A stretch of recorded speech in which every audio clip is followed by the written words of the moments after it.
Good day, I'm Stephen McHugh, and this is your JIS News for Thursday, August 4, 2022.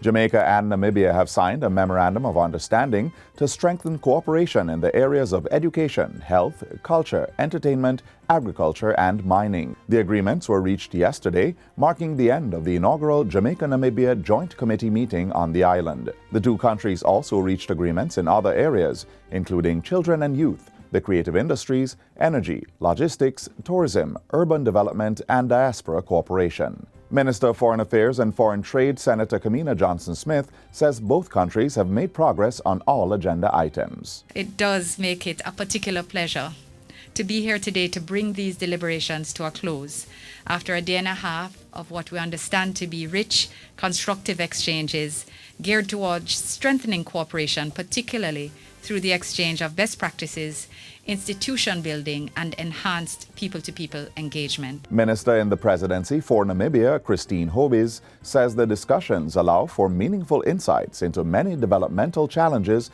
that both countries are now facing. This inaugural session paves the way for us to strengthen cooperation and deepen relations by sharing our learnings and experiences to enrich our collective efforts to do better for our people. Jamaica and Namibia first established diplomatic relations 32 years ago. The National Housing Trust, NHT, has completed Phase 1 of the Ruthven Towers apartment complex in Kingston. The 8-story development, situated on 3 acres of land at 1-3 Ruthven Road, comprises 86 units consisting of 72 one-bedroom and 14 two-bedroom apartments.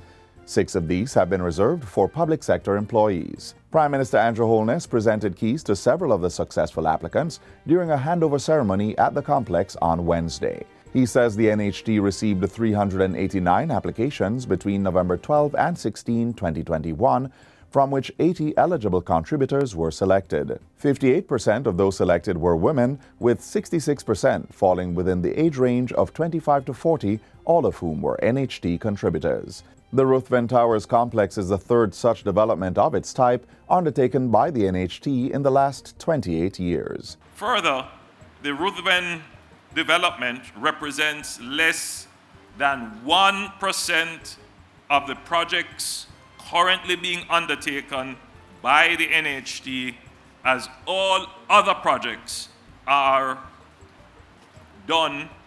being developed to cater to affordable housing solutions.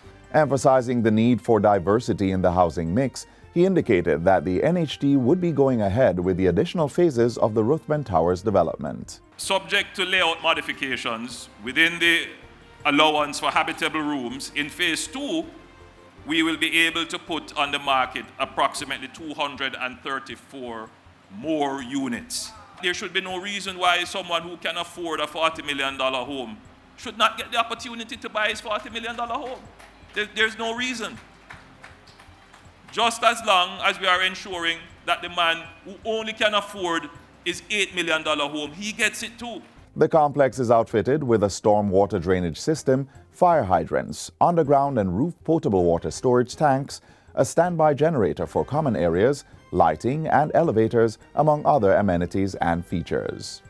In other news, the Prime Minister is urging more large-scale business interests to invest in agriculture. Mr. Holness reasons that if more business people see agriculture as a pathway to profitability, the island's food security and economic growth will be secured. This, he says, will be done when more capital, larger agricultural holdings, and infusion of enterprise are placed within agriculture. We need to transform our agriculture. We need to bring management and entrepreneurism to our agriculture, and we need to bring science and technology to our agriculture.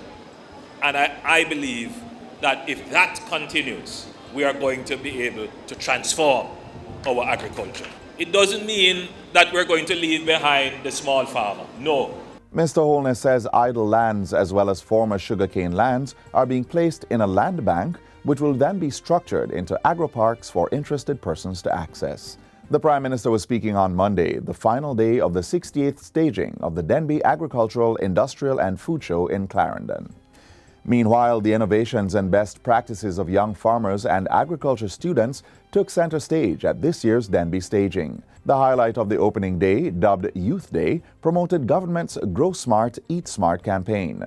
The Jamaica 4-H clubs spearheaded the Youth Village, which highlighted young contestants in the Grow Smart competition who showed off inventive methods of crop cultivation. When you ask the question, what is going on with agriculture in Jamaica, the 4-H club is answering that question with Angelique Chen of St. Mary took home the first place prize in the Grow Smart competition with her vertical drum planter. I think with this I could reach worldwide, and it is very beneficial to farmers and people even who want to try it at home.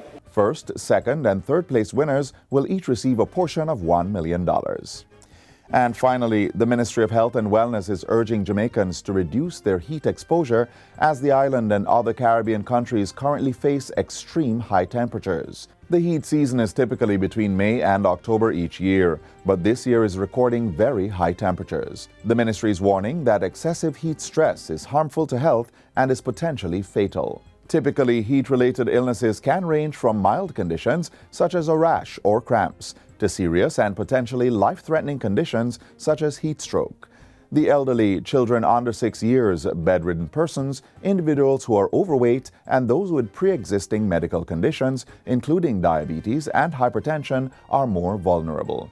To prevent illness associated with the heat, members of the public are encouraged to hydrate with cool water, drink more water than normal before, during, and after vigorous activities, as well as if you are exposed to heat for long periods of time, and limit or avoid sugar-sweetened drinks and beverages that contain alcohol. Persons are also encouraged to avoid the sun during the middle of the day, exercise indoors where possible, and wear lightweight, light-colored, loose-fitting clothes made of breathable fabrics. Children should not be left in locked vehicles under any circumstances. And that's it for JIS News Today. I'm Stephen McHugh. Thanks for watching.